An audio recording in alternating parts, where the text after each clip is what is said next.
नमस्कार, मी सुजाता. माही जुनी किचनमध्ये आपलं खूप खूप मनापासून स्वागत आहे. तर आज आपण इथे मुरमुऱ्यापासून एक नवीन पदार्थ इथे शिकणार आहोत. तर इथे मी 2 कप मुरमुरे घेतलेले आहे. या मुरमुऱ्याला असं पाणी घालून आपण चांगलं स्वच्छ धुवून घेणार आहोत, म्हणजे यात काही कचरा किंवा धूळ असेल तर ते निघून जाईल.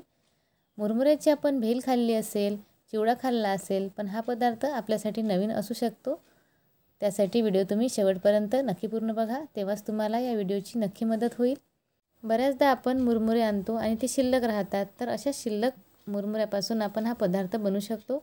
एकदा जर तुम्ही हा पदार्थ बनवला तर तुम्ही पुन्हा पुन्हा हा पदार्थ आवडीने बनवून खाल, अशी 100% खात्री आहे. तर मुरमुऱ्याला असं 2 मिनिटं पाण्यामध्ये ठेवलेलं होतं आणि झाकण काढलं. आता मुरमुऱ्याचं पाणी पूर्ण पिळून आपण निथळून घेऊ आणि मुरमुऱ्याला असं मस्त एका सेपरेट डिशमध्ये ठेवून देऊ. तर इथे मुरमुरे छान मस्त मुरलेले आहेत आणि सॉफ्ट झालेले आहेत. आता समोरची स्टेप बघू. त्यासाठी पॅनमध्ये तेल घातलेलं आहे. तेल छान गरम झालेलं आहे. त्यामध्ये मोहरी आणि जिरं घालायचं. जिरं आणि मोहरी छान तडतडली की याला असं चांगलं मिक्स करून घ्यायचं.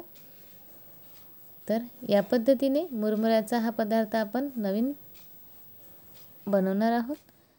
त्यासाठी इथे मी पॅनमध्ये 10-12 शेंगदाणे घातलेले आहेत आणि एक बटाटा असा पातळ कट करून घेतलेला आहे, तो घालून घेतला. त्यानंतर आता हिवाळ्यात वाटाणे आलेले आहेत, तर हे वाटाणेसुद्धा मी यामध्ये घालून घेतलेले आहेत. हे सगळे जिन्नस व्यवस्थित परतून घेऊ. हे सगळे जिन्नस परतेपर्यंत कांदा आणि मिरचीसुद्धा आपल्याला इथे कट करून घ्यायची आहे, म्हणजे या पदार्थासाठी लागणारी पूर्वतयारी आपली झालेली आहे.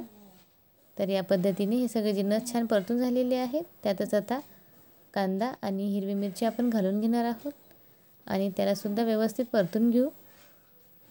तर इथे मी हिरवी मिरची आणि कांदा घालून घेतला आणि यालासुद्धा चांगलं परतून घ्यायचं आहे.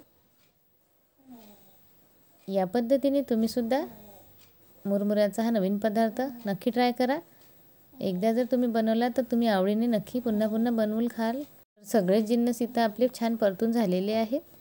आता यामध्ये आपण साठवणीतले काही मसाले घालू. तर या पद्धतीने हे सगळे जिन्नस मी परतून घेतले. तर इथे सगळ्यात आधी थोडीशी हळद घालायची आणि हळद घातल्यानंतर थोडीशी लाल तिखट घालायची, कारण आधी मिरचीसुद्धा घातलेली आहे, म्हणून मी जास्त लाल तिखट घालणार नाही. तुम्हाला जर तिखट जास्त आवडत असेल तर तुम्ही वाढवू शकता. गरम मसाला, धने पावडर आणि चवीपुरतं मीठ घालायचं आणि चांगलं परतून घ्यायचं. हा पदार्थ आपण सकाळच्या नाश्त्यासाठी सुद्धा बनवू शकतो किंवा मुलांच्या टिफिनमध्ये सुद्धा बनवून देऊ शकतो. मुले देखील आवडीने खातील इतका हा चविष्ट आणि हेल्दी पदार्थ तयार होणार आहे. तर त्यामध्ये बारीक चिरलेला एक टोमॅटोसुद्धा इथे मी घालून घेतलेला आहे. हे सगळे जिन्नस आता चांगले परतून घेऊ आणि थोडीशी कोथिंबीर घालून मिक्स करून घेऊ. मी तर याला मुरमुरा पोहे असं म्हटलेलं आहे, पण काही भागामध्ये या पदार्थाला सुशिला असं म्हटलं जाते. सगळे जिन्नस छान परतून झालेली आहे. बटाटासुद्धा मस्त शिजलेला आहे आणि मऊसूत झालेला आहे. तर जे मुरमुरे आपण भिजत घातले होते ते आता यामध्ये घालणार आहोत आणि चांगलं परतून घेणार आहोत. तर असा हेल्दी पदार्थ मुलेसुद्धा आवडीने खातील. एकदा तुम्ही नक्की ट्राय करा. व्हिडिओ कसा वाटला कमेंट बॉक्समध्ये कळवायला विसरू नका. आपल्या चॅनलला पहिल्यांदा भेट दिली असेल तर चॅनलला यूट्यूबवर पटकन सबस्क्राईब करा आणि बाजूची बेलघंटा देखील क्लिक करा. तर या पद्धतीने मुरमुरा पोहे आपले तयार झालेले आहेत. तर यामध्ये आणखी थोडीशी गार्निशिंगसाठी मी कोथिंबीर घालून घेतलेली आहे आणि तुम्हाला आवडत असेल तर यामध्ये थोडंसं लिंबूसुद्धा पिळून घ्यायचं, म्हणजे अप्रतिम आणि भन्नाट चवीचे हे मुरमुरा पोहे आपले इथे तयार होतील आणि चवीला तर अप्रतिम लागतात. तयार झालेले आहेत आपले मुरमुरा पोहे आणि प्लेटमध्ये मी सर्व करून घेतलं. तर आता आपण याला टेस्ट करून बघणार आहोत. तर अप्रतिम चवीचे हे मुरमुरा पोहे तयार झालेले आहेत. कुणालाही पटकन करता येईल इतका सोपा पदार्थ आहे.